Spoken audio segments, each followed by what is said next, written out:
Hello， 各位基友，大家好，欢迎来到舒肤基业小教室。我是皮肤科松凤医师，摩羯座的，只讲科学证据的松凤医师。这个月我们要跟大家继续谈脂漏性皮肤炎，谈脂漏性皮肤炎的春天发作问题。关于皮细胞包菌是不是脂漏性皮肤炎的元凶这件事情，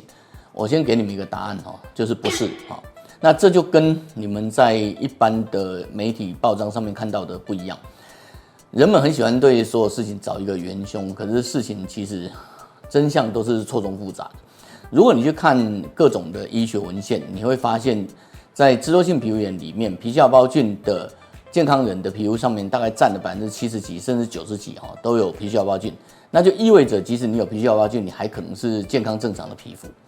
皮细胞菌跟脂漏性皮肤炎最主要的问题是，到底是皮细胞菌的增生造成脂漏性皮肤炎，还是脂漏性皮肤炎的人比较容易造成皮细胞菌的增生？这个其实是目前是倾向于皮细胞菌会恶化脂漏性皮肤炎，可是它不是引起脂漏性皮肤炎元凶。所以如果你在考虑要灭除皮细胞菌的时候，这是你一个很重要的参考的资讯。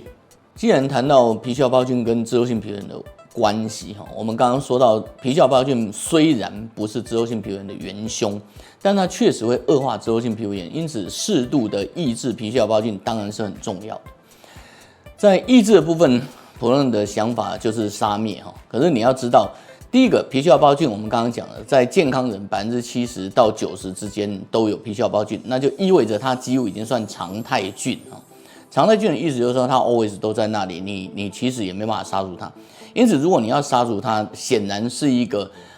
杀敌1000自伤800的行为哈。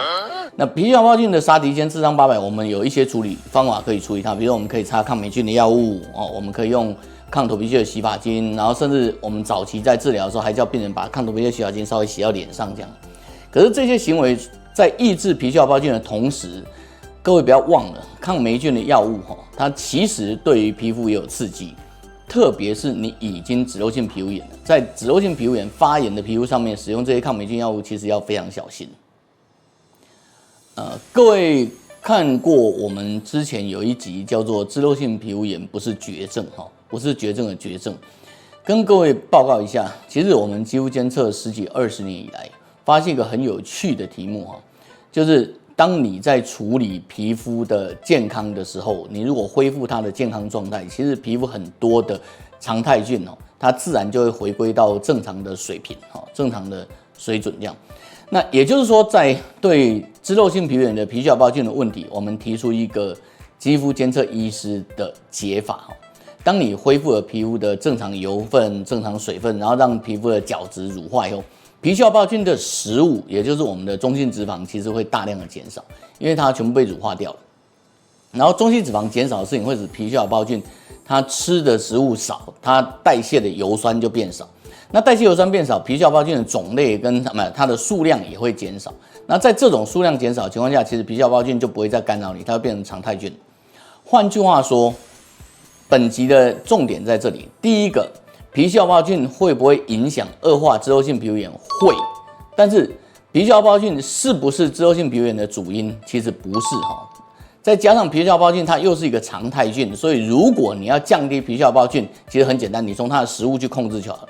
就一个草原上的兔子减少，你自然就会看到豹子狐狸减少这样。所以你好好的让你的皮肤重新恢复你的酸性保护膜，重新乳化你的中性油脂，你就会发现你的皮细胞菌会下降，然后你的皮肤就会恢复健康。这才是最好的、最正确的不会产生杀敌1000自伤800的脂漏性皮肤炎的治愈方式。如果您觉得舒肤基业小教室对您的相关知识有很大的帮助，我们感谢您点赞、订阅、分享，然后我们就舒肤基业小教室下次见啦。